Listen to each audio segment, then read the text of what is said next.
तो जैसा कि आप सबका कमेंट था कि हम एसएसटी की भी प्रिपरेशन करें, ये क्लासेस टीआरई 4 के लिए भी यूजफुल होंगी एंड जो आपके सीटेट में एसएसटी के क्वेश्चंस आएंगे उसके लिए भी आप इन वीडियोस को देखिए। मैं 100% श्योरिटी के साथ कहती हूँ कि अगर आप डेली बेसिस पर क्लासेस को फॉलो करते हैं, उन्हें देखते हैं और रिवीजन करते हैं, तो आप सीटेट में 100+ नंबर बहुत इजीली स्कोर कर लोगे। तो चलिए आज की क्लास की शुरुआत करते हैं और हम कोशिश करेंगे कि एसएसटी की क्वेश्चंस में हम जब भी हम एसएसटी की प्रिपरेशन करें तो उसमें हम history, geography, polity, economics and जो और भी जो भी टाइप्स के क्वेश्चन आपसे पूछे जाते हैं वो हो, यानी कि प्रॉपर सिलेबस के ओरिएंटेड ही हम पढ़ें। हम कुछ भी इधर उधर का ना पढ़ें जो हमारे एग्जाम्स के पॉइंट ऑफ व्यू से जरूरी ना हो। क्लियर है? क्योंकि एग्जाम क्लियर करने के लिए ये करना, बहुत सारा पढ़ना जरूरी नहीं होता है। हमें ये देखना होता है कि कौन सी चीजें हमारे एग्जाम में आ रही है, हम फिजूल का कुछ ना पढ़ें। ठीक है, तो आप चलिए क्लास को शुरू करते हैं। सिंधु घाटी सभ्यता का मुख्य व्यवस्था क्या है? सिंधु घाटी सभ्यता जो है उसकी प्रमुख व्यवस्था क्या थी? तो एक सेकंड, तो आप मुझे बताइए कि इसका क्या राइट आंसर हो जाएगा। तो इसका तो दिख रहा है, सिंधु घाटी सभ्यता की ना सबसे प्रमुख विशेषता कृषि थी। क्लियर है? कृषि इसका राइट आंसर हो जाएगा। अगला क्वेश्चन देखिए। अगला क्वेश्चन कहता है कि हड़प्पा सभ्यता का सबसे बड़ा नगर कौन सा है? हड़प्पा सभ्यता का सबसे बड़ा नगर आप मुझे बताइए। तो यहाँ पे हो जाएगा मोहनजोदाड़ो, और यहीं पे बहुत बड़ा स्नानागार भी मिला था, है ना। अगले क्वेश्चन की बात करते हैं। अगला क्वेश्चन क्या कहता है कि अशोक किस वंश से संबंधित है? तो आप मुझे बताइए कि अशोका किस वंश से संबंधित होंगे? क्या वो गुप्त वंश से संबंधित थे, मौर्य से, शुंग से या कुषाण से? तो गुप्त वंश से नहीं। देखिए, ये चंद्रगुप्त के मतलब वंशज तो थे ही, ये उनके पोते कहे जाते थे, बट यहाँ पे ये मौर्य साम्राज्य से संबंधित है। एंड अशोक के धम्म या फिर इनके शिलालेख भी बहुत ज्यादा पूछे जाते हैं। आप मुझे कमेंट बॉक्स में बताइए कि अशोक जो है वो किस धर्म को एक्सेप्ट किए थे, बौद्ध धर्म या जैन धर्म? आप मुझे इन दोनों में से किसी एक का आंसर दे दीजिए।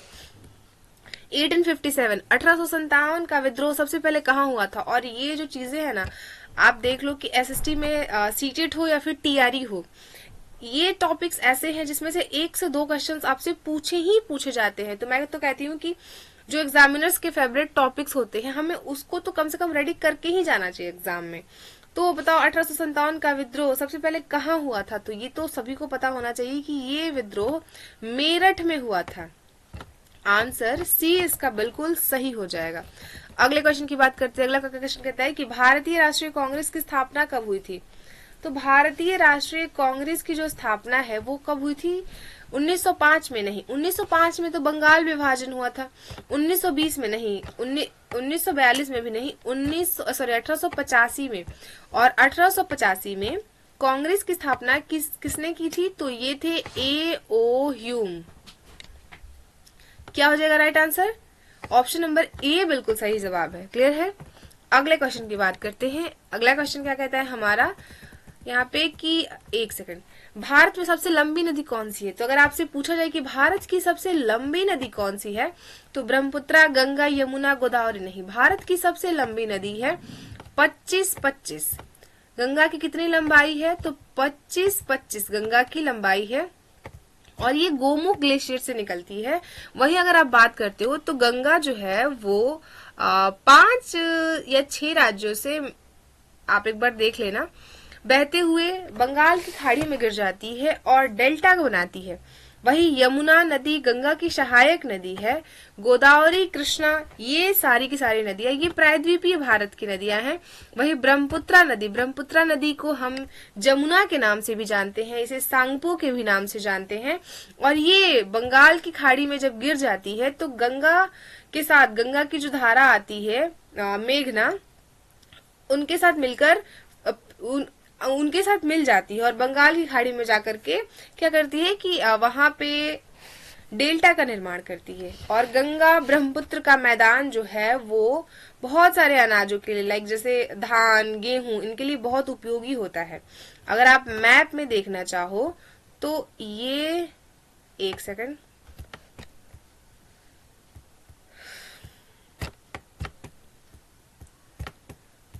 जस्ट अ मिनट, गंगा ऐसे ये गंगा नहीं, और ये बंगाल की खाड़ी में गिर जाती है। अगर आप इंडिया के मैप को ऐसे समझते हैं तो आप यहाँ पे देखोगे कि गंगा नदी जो है ना वो हिमालय रेंज से निकलने वाली सदाबहार नदियां हैं।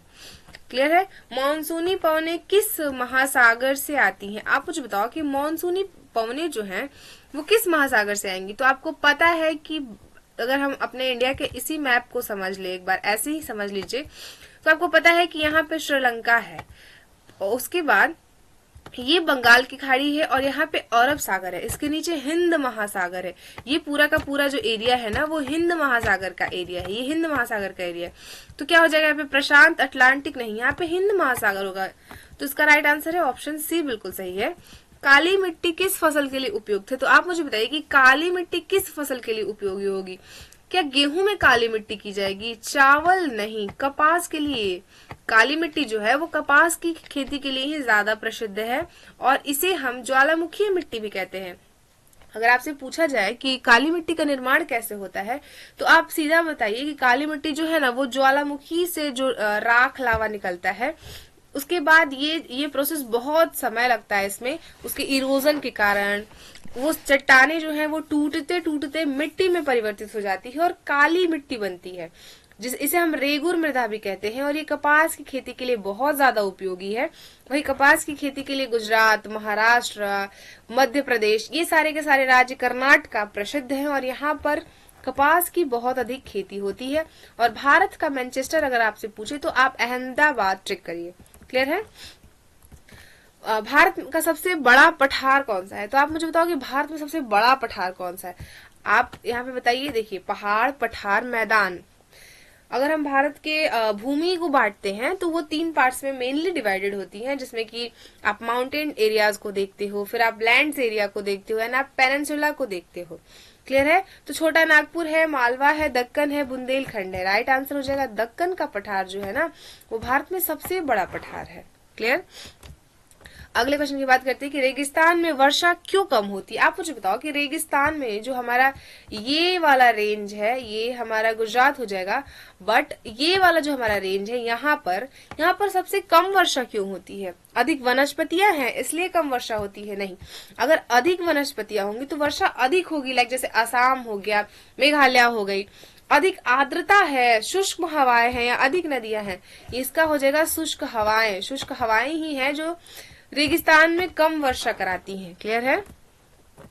अगले क्वेश्चन की बात करते हैं। अगला क्वेश्चन क्या कहता है कि भारत का संविधान कब लागू हुआ था। आपसे यहाँ पे लागू होने का पूछ रहा है। देखिए आपसे 2 डेट्स पूछी जाती है। एक तो अगर आपसे पूछता है कि भारत का संविधान कब अंगीकृत किया गया था, तब आपको 26 नवंबर 1949 लगाना होता है। और अगर आपसे पूछा गया कि भारत का संविधान कब लागू हो गया था प्रॉपर पूरी तरह से, तो वो 26 जनवरी 1950 को भारत का संविधान लागू हो गया था। भारत एक कैसा देश है? भारत एक राजतांत्रिक है, तानाशाही है? नहीं, भारत एक लोकतांत्रिक है। भारत एक धार्मिक भारत एक लोकतांत्रिक देश के साथ साथ धर्मनिरपेक्ष देश है। यानी कि हमारे देश में सभी धर्मों को समान अधिकार है। यहाँ पे किसी के साथ भी धर्म के आधार पर भेदभाव नहीं किया जाता है, और ना ही भारत देश का कोई एक पर्टिकुलर धर्म है ना। राष्ट्रपति का चुनाव कौन करता है? आप मुझे बताइए कि क्या राष्ट्रपति का चुनाव कौन करता है? आपको पता है कि हमारे यहाँ चुनाव जो है वो इलेक्शन कमीशन कंडक्ट कराता है, और आप मुझे इसका आर्टिकल बता सकते हो तो मैं बताती हूँ कि आपको इलेक्शन कमीशन का आर्टिकल 324 से 329 हो जाएगा। क्लियर। और राष्ट्रपति का चुनाव जनता के द्वारा प्रत्यक्ष तौर पर नहीं होता, ना ही संसद के द्वारा होता है, ये निर्वाचन मंडल के द्वारा राष्ट्रपति का चुनाव होता है। प्रोसेस जैसे आप समझिए कि लोकसभा में जब लोगों का जो चुनाव होता है वो प्रत्यक्ष तौर पर लोगों से चुनकर आते हैं, एंड देन उसके बाद राज्यसभा के लोग प्रत्यक्ष तौर पर नहीं चुन के आते हैं, बट जिन्हें आप एक बार चुनकर भेज देते हो ना, आप बेसिकली यही समझो, जिन्हें आप एक बार चुनकर भेज देते हो वही लोग आगे चल के और भी राज्यसभा के सदस्यों का भी चुनाव करते हैं, राष्ट्रपति का भी चुनाव करते हैं। तो ये इसका सी आंसर सही हो जाएगा। अगर क्या कहते हैं कि लोकसभा का कार्यकाल कितने वर्षों का होता है, तो हमें पता है कि लोकसभा का कार्यकाल 5 वर्षों का होता है। और अभी अगर आप बिहार से हो तो आपको पता है कि अभी आपके यहाँ विधानसभा चुनाव इलेक्शन हुआ है। आप मुझे बताइए कि बिहार में अभी जो मुख्यमंत्री नीतीश कुमार हैं, वो कितनी बार बिहार के मुख्यमंत्री बने हैं और इस बार उनका कौन सा कार्यकाल है। ये क्वेश्चन तो हमने देखा। मौलिक अधिकार किस भाग में है, मौलिक अधिकार का कौन से भाग में है, तो आप मुझे बताइए। मौलिक अधिकार भाग 3 में है, अनुच्छेद 12 से लेकर 35 तक। अनुच्छेद 12 से लेकर 35 तक मौलिक अधिकारों की श्रेणी में आता है और मौलिक अधिकार हमने अमेरिका से ग्रहण किया है। वहीं अगर मौलिक अधिकारों की बात करें तो आप याद रखिए अपने मौलिक अधिकारों को। और साथ ही साथ अगर हम ये देखते हैं कि अगर आपसे ये पूछ ले कि किस अधिकार को भीमराव अंबेडकर जी ने संविधान की आत्मा कही है, तो वो हो जाएगा आर्टिकल 32, यानी कि संवैधानिक उपचारों का अधिकार। इसे अंबेडकर जी संविधान की आत्मा कहते हैं। क्लियर है। और अगर आपके किसी भी अधिकार का हनन होता है तो आप आर्टिकल 32 के तहत सर्वोच्च न्यायालय और आर्टिकल 226 के तहत उच्च न्यायालय जा सकते हैं। और अगर इमरजेंसीज लगती है हमारे देश में तो आपके सारे के सारे मौलिक राइट्स जो है वो खत्म हो जाते हैं। बट आर्टिकल 20 और 21 कभी भी निलंबित नहीं होता है। ये सारी की सारी चीजें आप याद रखिए। आर्टिकल 32 के थ्रू ही आपको 5 तरह के परमादेश मिलते हैं, यानी कि जब आप कोर्ट में अपने प्रॉब्लम्स को लेकर के जाते हो तो वहां पे 5 तरह के परमादेश जो है वो कोर्ट जारी करता है। तो इतना आप मौलिक अधिकार को लेके याद रखिए।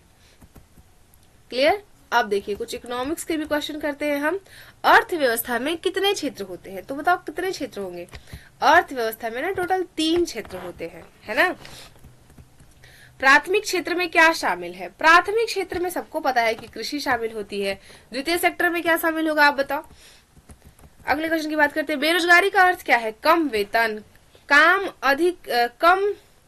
की अधिकता, काम न मिलना। देखिए बेरोजगारी का मतलब काम न मिलना भी है। और बेरोजगारी का एक और डेफिनेशन होता है कि आपके अंदर जो कैपेसिटी है ना, आप जिस लायक है, आपको उस लेवल की जॉब नहीं मिलना। क्लियर। अगले क्वेश्चन की बात करते हैं। अगला क्वेश्चन हमारा क्या कहता है कि जीडीपी क्या है। तो जीडीपी यानी कि सकल घरेलू उत्पाद, ग्रास डोमेस्टिक प्रोडक्ट जो है, इसका ए आंसर सही हो जाएगा। और इस टाइप के क्वेश्चन आपसे पूछा जाता है, इसलिए हम सारे सब्जेक्ट को टच करके क्वेश्चन रखेंगे। बिल्कुल आपको ऐसा लगेगा कि आप एग्जाम के क्वेश्चंस को सॉल्व कर रहे हो। जैसे आपको उसमें ज्योग्राफी, हिस्ट्री, पॉलिटी और कुछ मिक्स क्वेश्चंस मिलते हैं ना, वैसे ही आपको ये सीरीज लगेगी। तो आपको पसंद भी आना चाहिए और आपके एग्जाम के लिए बहुत जरूरी है। पसंद तो खैर आप देख लीजिए। मुद्रा का मुख्य कार्य क्या होता है, तो विनिमय माध्यम। मुद्रा का तो सही क्या मनोरंजन, उत्पादन या शासन करना कार्य है, नहीं। हमारे यहाँ मुद्रा तो इसीलिए बनाई गई है ना, ताकि विनिमय का माध्यम हो सके। यानी कि आपको जो चीजें चाहिए आप मुद्रा दीजिए और उन्हें खरीद लीजिए। मतलब खरीद लीजिए इन द सेंस कि आप उसे ले लीजिए। पहले तो क्या होता था कि वस्तु विनिमय प्रणाली थी, यानी कि आप वस्तु को एक्सचेंज कर लेते थे कि चलो मेरे पास गेहूं हुआ है और आपके पास धान की खेती हुई है, तो मैं आपको धान दे देती हूँ, आप मुझे गेहूं दे दो। नक्शा पढ़ने में किसका प्रयोग होता है, किसका होता है, आप मुझे बताओ कि दिशा सूचक, स्केल, संकेतक या सभी। तो ये सभी है वो नक्शा पढ़ने में कार्य करते हैं। तो डी आंसर आप करिए। लोकतंत्र में शक्ति किसके पास होती है, राजा, सेना, जनता या अधिकारी। लोकतंत्र में जनता के पास शक्ति होती है। और लोकतंत्र जो है इसकी भावना लोगों का तंत्र। अब अगर आप देखोगे कि जनता ही प्रत्यक्ष तौर पर या अप्रत्यक्ष तौर पर अपने शासक कह लीजिए या अपने नेताओं का चुनाव करती है। क्लियर। अगले क्वेश्चन की बात करते हैं। अगला क्वेश्चन क्या कहता है, और अगर आप भारत के नागरिक हैं और आपकी उम्र 18 वर्ष से अधिक है तो आप अपना वोट दे सकते हैं, यानी कि आप अपने मत के अनुसार अपना प्रतिनिधि चुन सकते हैं। और आप मुझे बताइएगा या फिर मैं बताती हूँ कि आर्टिकल 61 के तहत, नहीं आर्टिकल 61 नहीं, अमेंडमेंट 61 के तहत 1988 में पहले हमारे,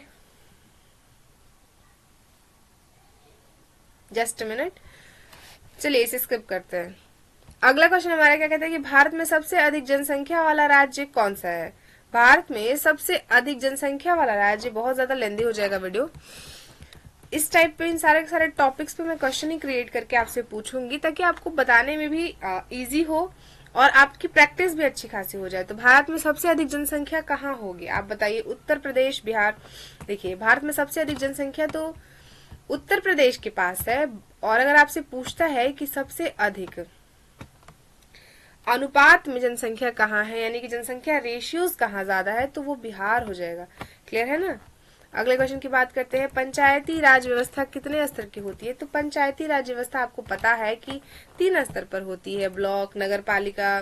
तो शहरी निकाय में हो जाएगी, जिसे हम, एक सेकंड, भूमि का कटाव किससे होता है? भूमि का कटाव किससे होगा? ये सारी चीजें भूमि का कटाव करते हैं, बट जो जल है और वायु है वो बेसिकली भूमि का कटाव करते हैं।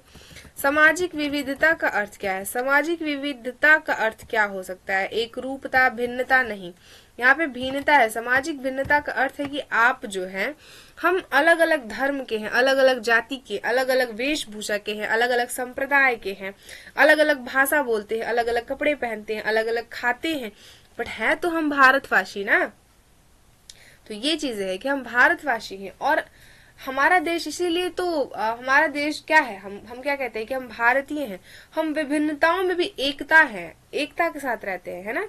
हम में चाहे जितनी सारी चीजें हो, बट फिर भी हम भारतीय हैं। और हमारी हम किस जाति के हैं, किस धर्म के हैं, किस संप्रदाय के हैं, इस सबसे पहले हम एक भारतीय हैं, है ना। अगले क्वेश्चन की बात करते हैं। अगला प्रश्न हमारा क्या है कि जनगणना कितने वर्षों में होती है? जनगणना 10 वर्षों में होती है भाई, ये तो सबको पता होना चाहिए। और 2011 के बाद 2021 में जनगणना होनी थी, पर कोविड की वजह से जनगणना नहीं हुई। भारत सरकार का मुखिया कौन होता है? तो भारत सरकार का मुखिया कौन होगा? भारत सरकार का मुखिया जो है, भारत सरकार का मुखिया तो हमारे राष्ट्रपति या प्रधानमंत्री होंगे, और राज्य का मुखिया मुख्यमंत्री होता है। अगर आपसे पूछा जाए कि देश का सबसे प्रथम नागरिक कौन होता है, तो आप राष्ट्रपति को टिक करिए। और अगर आपसे पूछा जाता है कि राष्ट्रपति पर महाभियोग किस आर्टिकल के अकॉर्डिंग लगाएंगे आप, तो आप राष्ट्रपति पर महाभियोग अनुच्छेद 61 के तहत लगा सकते हो। किसी भी राष्ट्रपति को सिर्फ और सिर्फ शक के दायरे से आप नहीं हटा सकते हैं। राष्ट्रपति बनने के लिए अगर योग्यताओं की बात करें, तो आपकी उम्र 35+ हो, आप भारत के नागरिक हो, आप किसी पद पर नहीं हो, आप लोकसभा में अपना बहुमत सिद्ध कर सकते हो, निर्वाचन मंडल, आपका निर्वाचन मंडल होगा, अनुपातिक प्रक्रियाओं के द्वारा जितने सारे इलेक्टेड मेंबर होंगे वो आपको वोट देंगे और आप राष्ट्रपति बनोगे। ये सारी की सारी चीजें आपको पता होनी चाहिए। उद्योग के लिए कच्चा माल कहाँ से आता है? उद्योग के लिए कच्चा माल कहाँ से आएगा? ये प्राथमिक सेक्टर है, द्वितीय सेक्टर है, तो ये प्राथमिक सेक्टर के अकॉर्डिंग आएगा। कृषि करना, खेती करना, ये प्राथमिक क्रियाएं हैं। उद्योग वगैरह ये सारी चीजें द्वितीय एवं तृतीय सेक्टर्स में आते हैं। तो इसी के साथ ये कुछ क्वेश्चंस थे एसएसटी के, जो आपके सीटेट और जो टीआरई होने वाला है, उन दोनों के लिए बहुत जरूरी है। आपको कैसा लगा आप कमेंट बॉक्स में बता सकते हो। मिलेंगे आपसे कल के वीडियो में, तब तक के लिए थैंक यू सो मच। पढ़ते रहिए, स्वस्थ रहिए और मस्त रहिए।